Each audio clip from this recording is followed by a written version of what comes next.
Hi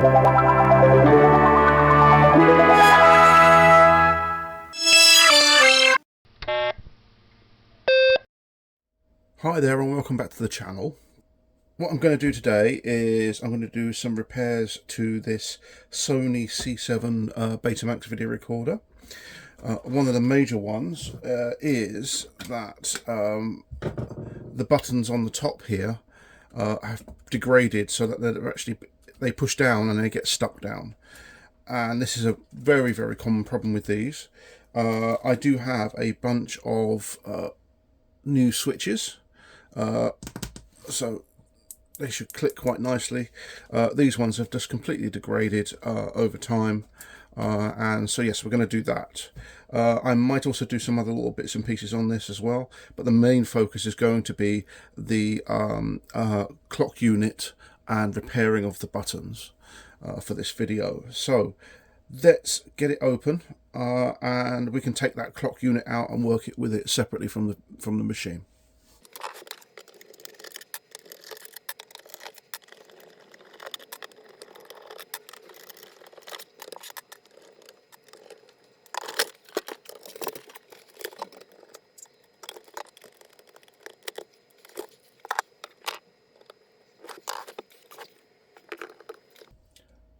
So this section here is the clock unit. It comes out in one go. It's fairly easy to work on.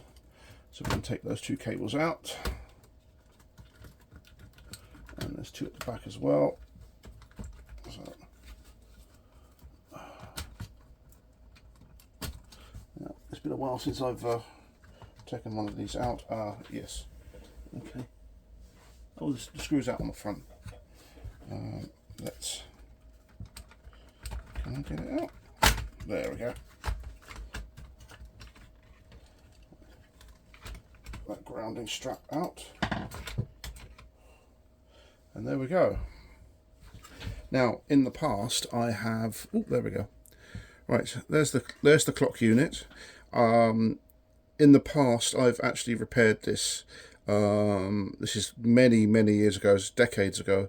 I replaced all the capacitors, and the ribbon cable that goes between them gets damaged. And what I'll do is I'll take this apart and show you parts of the board which basically get corroded due to I think it's either a battery or a very large capacitor that actually leaks everywhere.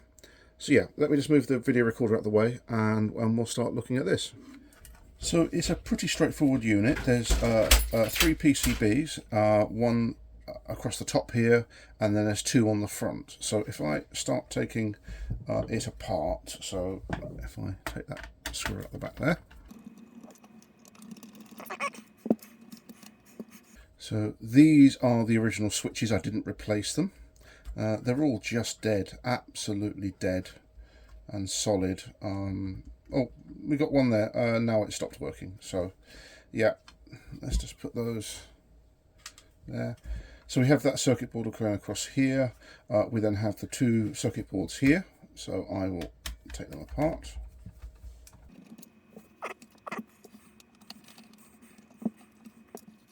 And very carefully just... there's 2 screws holding this part in here. So it's actually like a great big sandwich of plastic and boards. Oh yes, I remember this repair. It was an absolute nightmare. An absolute nightmare. Okay, so there we go. So we have the board, which is the main logic board here with the CPU or the microcontroller. We have the driver board, and then we have the main VFD board. On these Sony C7s, there is a battery which goes here, and if you look very carefully, the battery has leaked all over the traces, and these things can literally destroy both that board and this board in quite short order. So if you do have a Sony C7, please take it apart and clip it out. It really is important, because that battery which goes there just leaks all over and destroys the clock. I've actually got a couple more of these machines up in the loft where they're just dead. I can't do anything with them. The traces have completely disintegrated. Let me just zoom in and you'll see what I mean. Yeah, it's just destroyed. And what happened is the battery acid went down and there was a ribbon cable like this down here, and yeah, it just destroyed itself, and I had a devil of a job getting connections on those things. And one of the reasons why they were so long was to give it flexibility so that I could put the board back in, because if it was too short it would just pull on the board and damage the traces. So yeah, so this is why this is all here. I do remember this repair. It was an absolute evil thing. It took me so long to do, and this repair has been like this for 20 years, 18 years, something like that. Let me just zoom back out again a little bit. There we go. Yeah, so and I think yeah, there we go. Look, I did a bodge wire. Traces are completely gone, and it just ate away the board where that battery was. And the battery there is just to keep the time there, so if the power goes off it keeps the time on it. So yeah, it was a pretty nasty repair. And again, I did replace all the capacitors as well. So today's main event is going to be these switches. Essentially we're going to use these little new switches with their long pins, and they're going to basically replace those switches here. So I'm going to be taking them apart, and it is a bit of a pain because they have to go in at an angle, but it does work. I've done this before on machines, and I've recently sorry, get my teeth in. I've recently done it on a Sony KV1612 TV where the buttons were very similar to these, and they just stopped. They just stopped working. They stopped springing. That one, it sprung twice. That one seems to be all right. That one's all right. That one's dead. That one's dead. That one's dead. So I'm going to replace all of these with these little micro switches. So the first thing we're going to do is take all of these switches out. So just be careful of that board at the end. It's pretty straightforward. Again, it's just basically taking all of these switches out here using the desoldering gun. I've got some bodge wires in there, which is actually manufacturing bodge wires, not my bodge wires. That's my bodge wires just there. So yeah, so just basically take those out using the desoldering gun, which is the safest way of doing it. So yeah, let's crack on with that.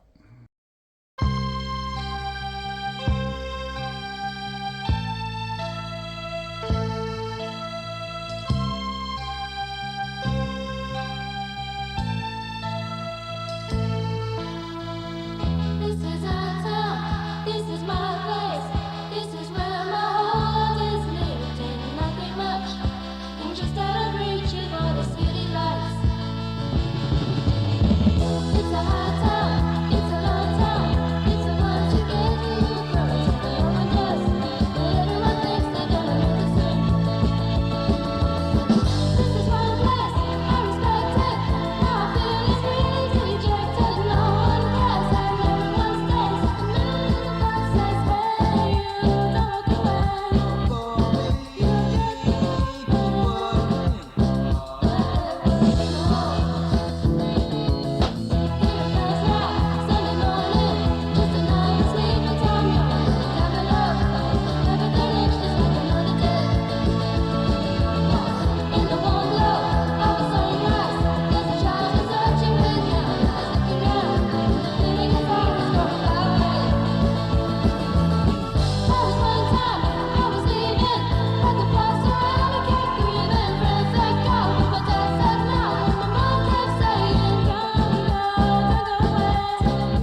Well, that was much harder than it looks. Again, the solder is old and crappy. The switches themselves have got slightly different sized pins. So one's larger than the other, and the actual desoldering gun couldn't get over it, so it was a bit of a ball ache. And also they're all tightly packed in, which meant it was difficult to get hold of the switch itself. So all the switches are out. These switches, if you'll notice that the width is shorter, so these switches diagonally across the pins are shorter, so you have to actually manipulate each of these pins and get them into the right place. You can't go flat like that.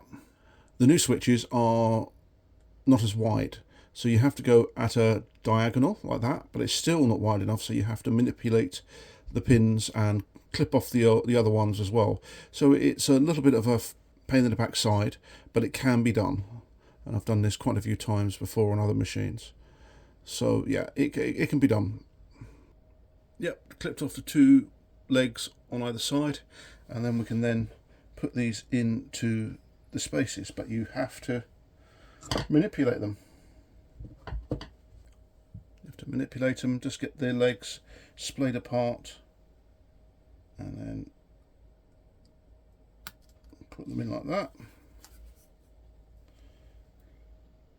And the legs just poke through, and the height of the switch once on the circuit board is exactly the same as the original switch.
So there we go, that's a replacement switch.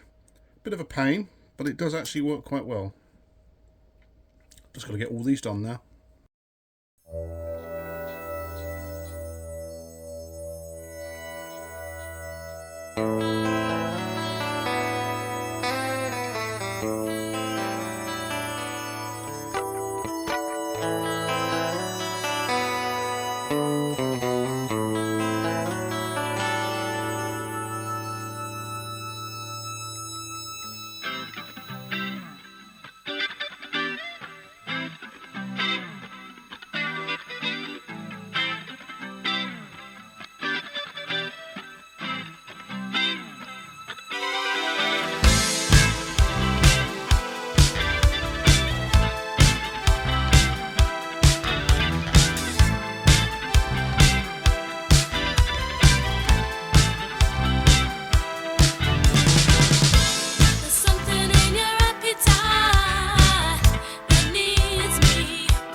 mess around.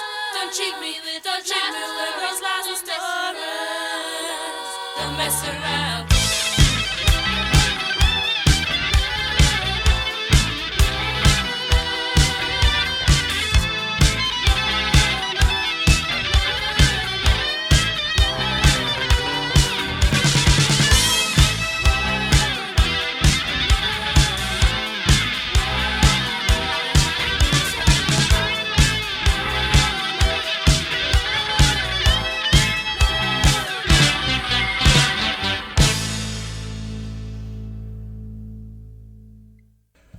Okay, so all of the switches are replaced. They look a bit wonky, but they do actually work, and it's absolutely fine in terms of the mechanical strength of it, all of these. Yeah, it's just these things just die, the little things inside, and they're covered in glue, so trying to dissect them and then repair them is just impossible. And this all seems to work really, really well. So if I put that cover back on, click there, yeah, there, and then we check the two tiny ones. Yeah, all seems to work quite nicely. So I'm going to put this back together again, and then we're going to see whether I've broken anything and then repair it again. Okay, so it's all back together again. I'm going to put it back into the video recorder, plug it in, and let's see whether it works. Okay, so here we go. Let's see whether I fixed all of the buttons. They all seem pretty responsive now. Nice clicky feel to them. Let's turn on. Oh, hang on, there we go. Would help if I turn the power on. There we go. So clock set. Ooh.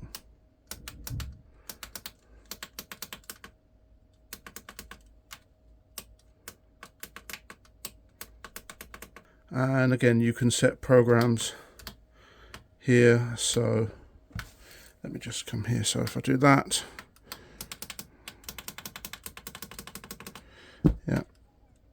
yeah, so I think that's all working nicely. Clear. There we go. Really nice. Okay, let's put this thing back together again. Repaired the clock switches. Let's just pull that up. Again, let's just test again. Nice positive click. Really nice. Really, really nice. So that's all done, and that will live to fight another day. The rest of the machine, I've got a few other issues. Probably with out of round belts and stuff like that, which is causing issues.